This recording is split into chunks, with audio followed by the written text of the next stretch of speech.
BFI stops cybercrime. The failed cyber access protocol that itself has created cybercriminals can never stop these anonymous criminals from hacking every single cyber transaction. BFI stops this insanity by only giving access to identified individuals who can never be impersonated or hacked by cybercriminals ever again. BFI stops cybercrime. Hi, I'm James Llewellyn-Smith. I'm here at Identity Week Europe 2024 with Klaas Zwart, the Chief Innovation Officer of BFI. Klaas, how are you doing today? You okay? Fantastic. Are you looking forward to 2 days of Identity Week? Absolutely, yes. Fantastic. Okay. Well, talk to us a little about BFI and describe your history and the reason why you've created the organisation. Well, I was just behind the sale of a successful company with 250 patent solutions. I've always been a bit of an innovator and root cause solver. So about 6 years after the sale, I just sort of, it's time to get my teeth into something serious again. And I saw this problem coming of cybercrime. I thought if I could find a way of identifying humans online, I'm probably going to be very successful in trying to solve this problem. But that was a hard struggle.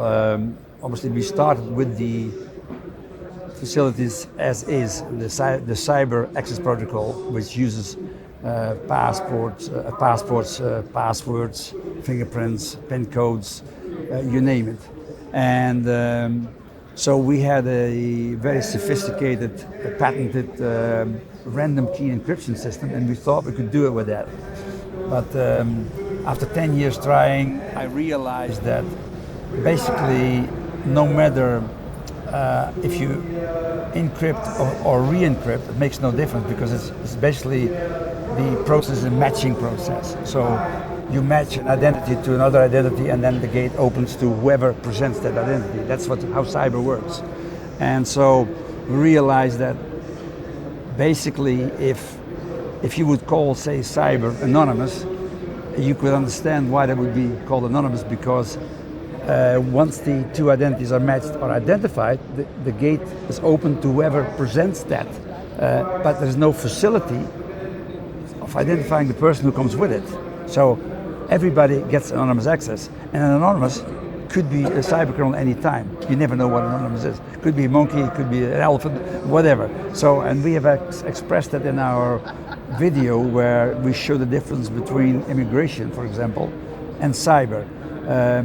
Immigration shows that, in fact, behind the glass barrier, you have the person walking by with a passport. The passport is being authenticated. Then the officer of the law looks at the picture, compares the picture to the person behind the screen, and that's how that person is being identified. So now, access has been given to an identified person, whilst cyber, access is given to an identified identity, which has no facility to identify the person that comes with it.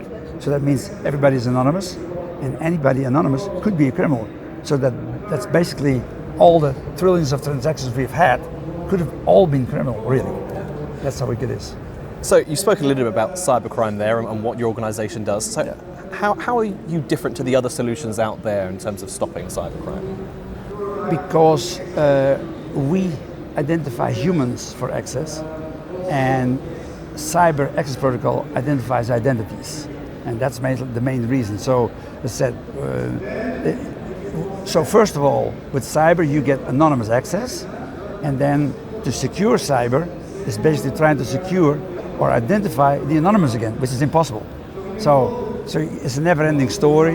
It cannot be solved, and not for nothing, we are seeing figures up to $14.5 trillion coming up right now, and increasing to another 24 trillion in 3 years' time. It's frightening. It is absolutely frightening, and something needs to be done very quickly about it. So BFI solutions, they avert many forms of traditional authentication in favour of modern authentication. So how do you eliminate the risk of identity theft altogether? Well, because we don't allow the identities to make the decision anymore. So in other words, access is given to an identified identity. So that's the trigger tool.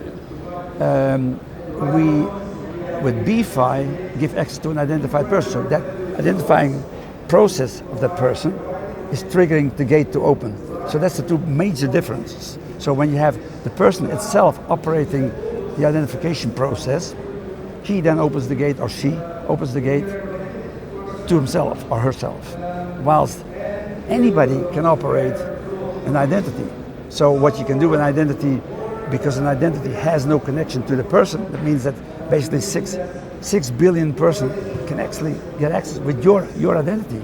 You can even see that physically if you do the demonstration, where say your identity could be RFID, could be photo embedded, could be magnetic strip, whatever it is, no matter how good it is. If I hang it around your neck, you get access. Hang it around everybody else's neck, everybody else will get access. And that is cyber. And there's another thing, on top of that, you can, for example, multiply these identities by 10,000 times over, and they're all the same. So there's, first of all, 10,000 different people or identities can be entered, which gives you DDoS or botnet attacks. And then each one of them could be operated by 6 billion people. So Klaus, please describe how BeFi uses the biometric capabilities of the mobile device offline, so no sending all the matching data you were talking about earlier. Okay, we obviously started the first 10 years with trying to work with cyber as is, and we thought using biometrics online in a randomly encrypted form would be the answer, which it wasn't. And then we discovered that, if you discard a credit card or a PIN code, you can replace that. How are you going to do it with your biometrics? You're for life. So you would have amputation of limbs on a regular basis, because you'd be registered again, you would be back on the internet again, so you'd have to do it all over and over again. So that is just immoral. I think people stop it as well.